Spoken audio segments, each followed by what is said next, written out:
If you wake up tired, feel stiff in the morning, carry stubborn belly fat, or live with brain fog that never fully clears, there is a good chance you are fighting something invisible.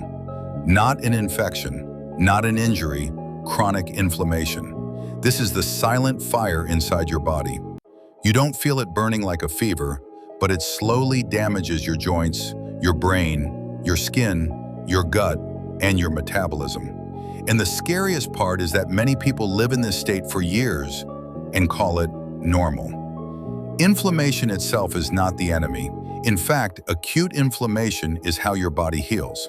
You cut your finger, it turns red and swollen, immune cells show up, the tissue repairs, and then the response shuts off.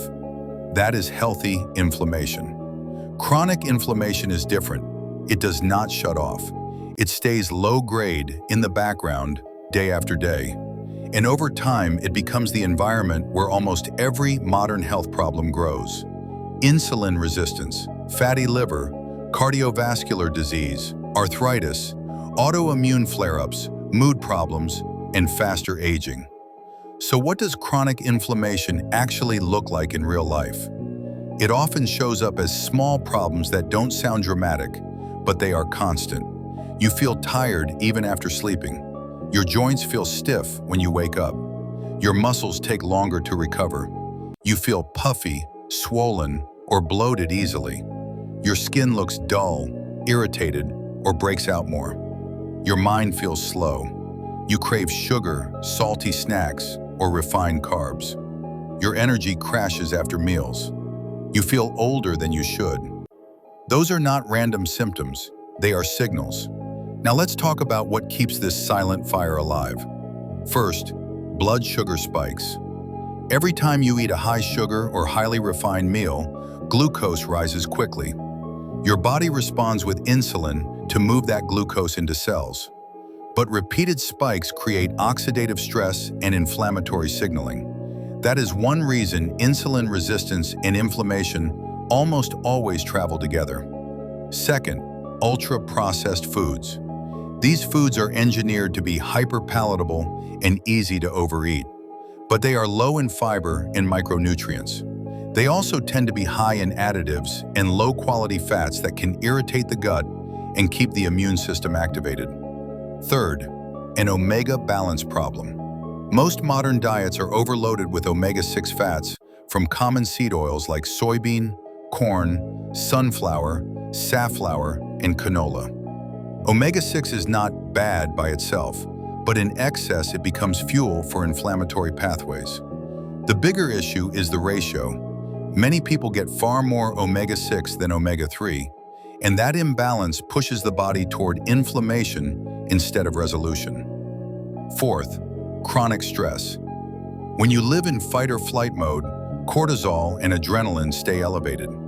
In the short term, cortisol can suppress certain immune responses, but chronically, it disrupts sleep, raises blood sugar, increases cravings, and worsens inflammation. Stress doesn't just affect your mind, it changes your biology. Fifth, poor sleep. Even a single short night can increase inflammatory markers and reduce insulin sensitivity the next day. Over weeks and months, poor sleep becomes a consistent trigger that prevents recovery. Sleep is not rest time, it is repair time. Sixth, inactivity. Your muscles are not just for movement. They act like a metabolic sink for glucose and a powerful anti-inflammatory organ. When you don't move, you lose one of your strongest tools for controlling inflammation. And finally, the gut.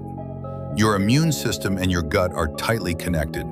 If your gut barrier is irritated or your microbiome is imbalanced, your immune system stays on alert. That can amplify inflammation throughout the entire body, including the brain. Now the question is, how do you turn off the silent fire? Not with a single supplement, not with extreme diets.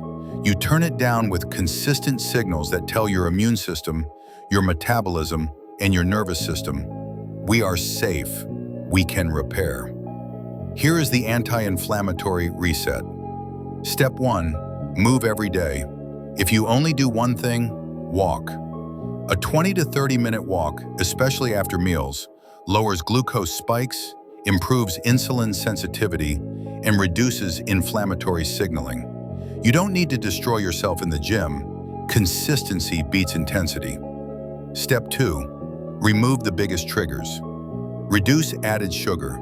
Cut liquid sugar like soda, sweet coffee drinks, and fruit juice. And reduce ultra-processed foods. When you remove constant triggers, your body stops needing constant defense. Step 3. Fix fat quality. Replace seed oils with more stable fats like olive oil, avocado oil, or butter in reasonable amounts. You are not dieting. You are reducing inflammatory inputs. Step 4. Prioritize fiber and whole foods. Fiber feeds beneficial gut bacteria and helps flatten glucose spikes. Aim for vegetables at most meals. Focus on foods that look like food: plants, eggs, fish, meat, beans, and whole grains if you tolerate them. Step 5. Omega-3 support.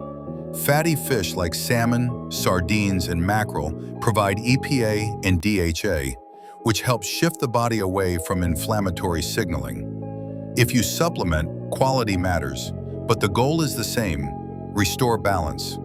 Omega-3 is not a magic cure, but it is one of the most evidence-backed tools for lowering inflammation. Step 6. Magnesium.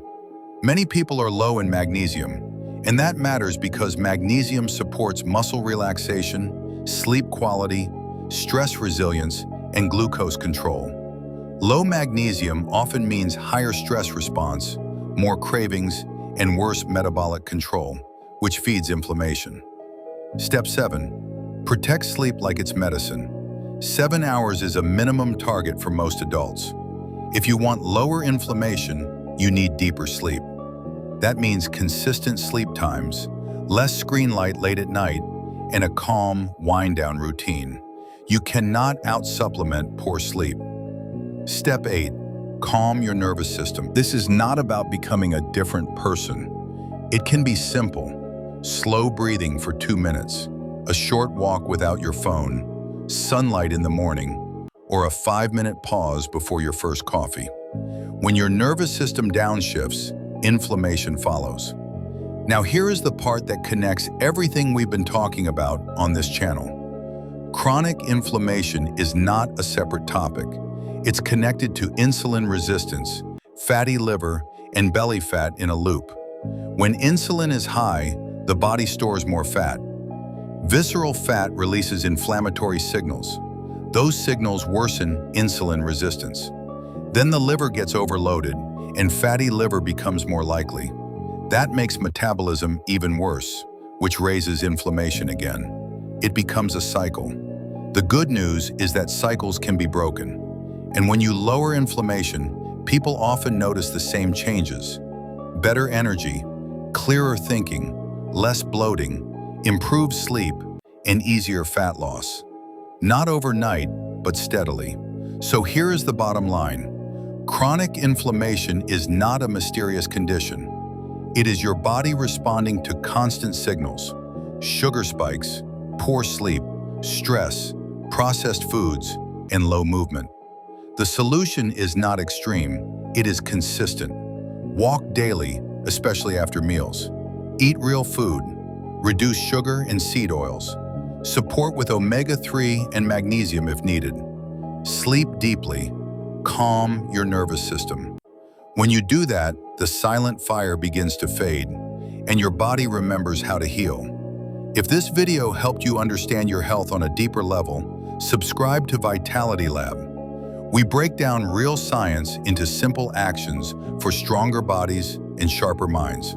See you in the next video.